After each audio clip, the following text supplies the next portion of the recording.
On a scale of 1 to 10, 10 being the highest, gaano kalinis ang inyong banyo? Go. 5. 5. Hey, Ate Jules, we're the same. Lumalabas sa butas. A rat. Ha?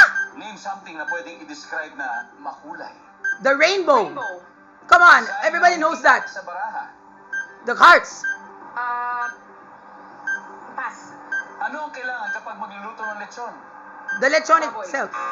What's the lechon itself? I think that's already the same as... So on a scale of 1 to 10, gaano kalinis ang inyong banyo? Oh yeah, we call that the roasting stick pala. Ang sabi ng survey ay, That's what I said.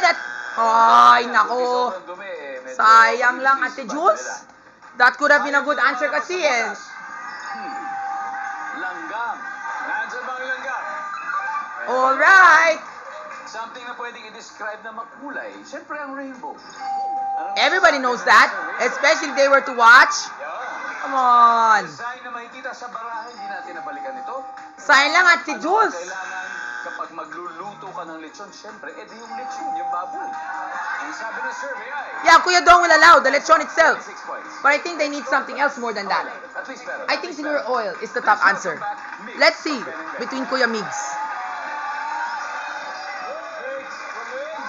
Here we go, Migs. What's up, brother?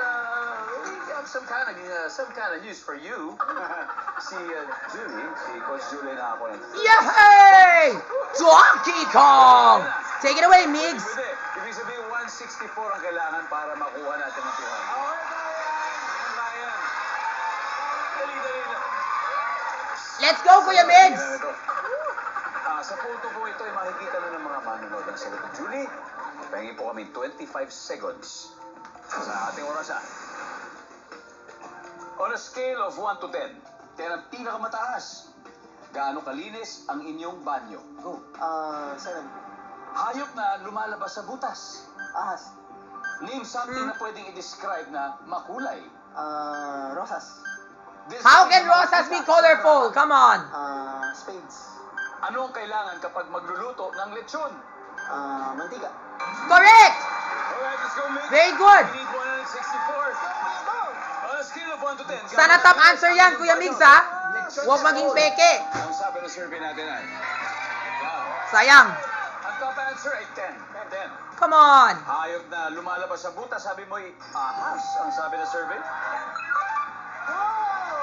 Top answer ay daga. Hey, that's what I said. A rat. I-describe na Especially that my mom is afraid of rats. Rosas. Ang sabi ng survey. Top answer. How can roses be the top answer for... Rosas ang bukas.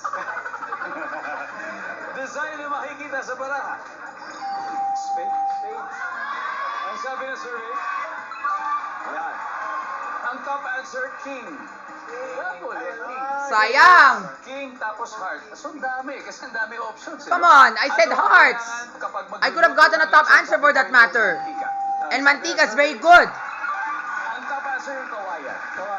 Come on. Oh yeah, that's what I said. What you call this, the roasting stick, you know? That's what Kuya Dong mentioned, the kawayan. So that the baboy can rotate. Wow. Nice try. See you on Sunday.